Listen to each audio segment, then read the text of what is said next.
If you've spent any amount of time on the internet beyond casual Amazon browsing and looking up trivia for The Mummy Returns on the Internet Movie Database, you've probably run across at least one of the seemingly endless swarm of crackpot conspiracy theories being terrifyingly shrieked across the web like burning dolphins in a college library. There's a whole world of people out there who can explain, in excruciating detail, how the government is secretly run by a shadowy organization dating back to the 18th century, which may or may not be comprised of shape-shifting space lizards. Why do so many people take to the internet to spew gibberish about vast global conspiracies like haunted fire hoses full of paranoid racism? Easy. People need monsters.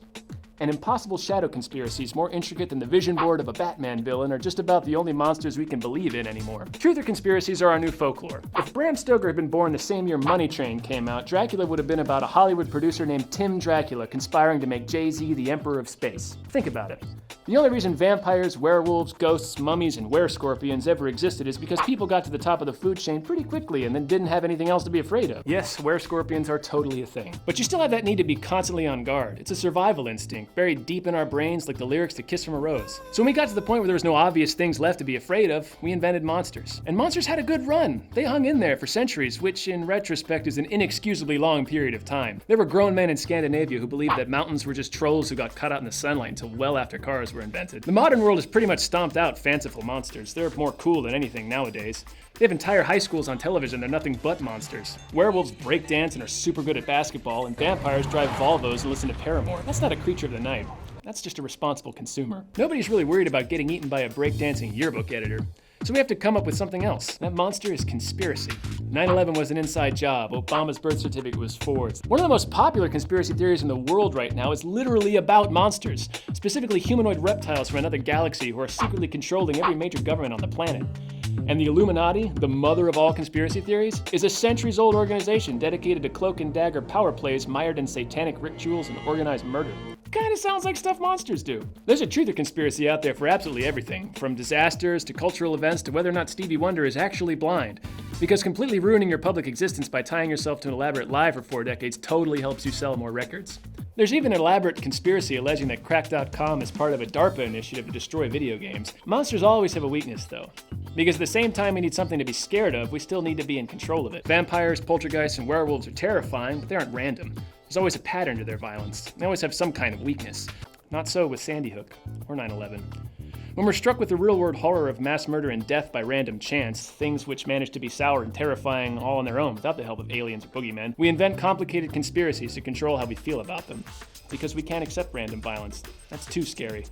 We need a monster that behaves in a way we can predict and understand, pulling strings that we invent so we can convince ourselves even the most senseless acts of chaos were things we should have seen coming a mile away. So we invented the faceless they at the root of every disaster.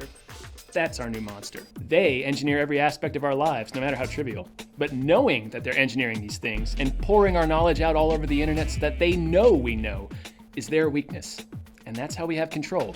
It doesn't matter how easy these things are to poke holes in either. After all, no part of vampire mythology makes any kind of logical sense, but that didn't stop Edward Cullen from pouting his way into our lives.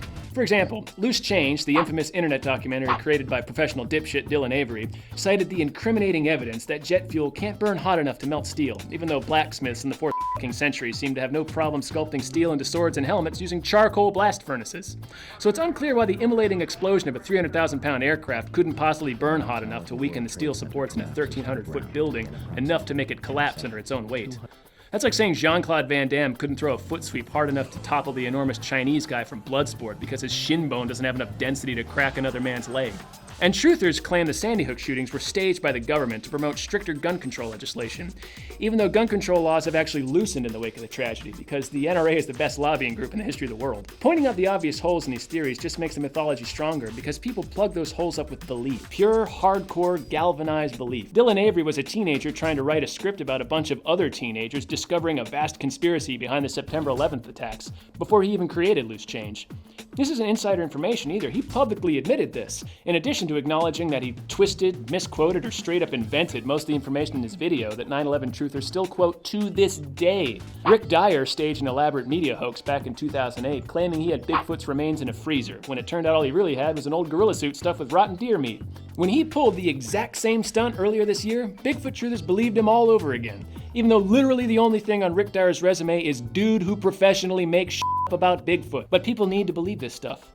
We need to believe that 9/11 was a vast, controlled government conspiracy instead of the vast, controlled terrorist conspiracy it actually was, because that makes our unpreparedness for the tragedy easier to bear. It's the same reason we grew up checking our rooms for monsters before turning out the lights. That were-scorpion hiding under your bed isn't going to suddenly decide not to crush your skull bone with his powerful foreclaws just because you spotted him. You just wanted him to know that you knew he was there all along. Now, I know what some of you are thinking. This whole video was just an excuse to bandy about my crackpot theories about were-scorpions, and that's just not true. I never said paramours secretly wear scorpions. Just saying there's no evidence they aren't. It's just science. Boy, that video was fun, huh? A lot of laughs to be had there. Dan was probably in it.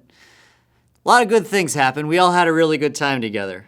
Go ahead and go down to the comments and tell us the most intricate details of this video that was about dogs, I want to say, or subscribe to our channel, or share this video, disseminate it as you see fit. If you didn't like it, maybe now's the time for quiet.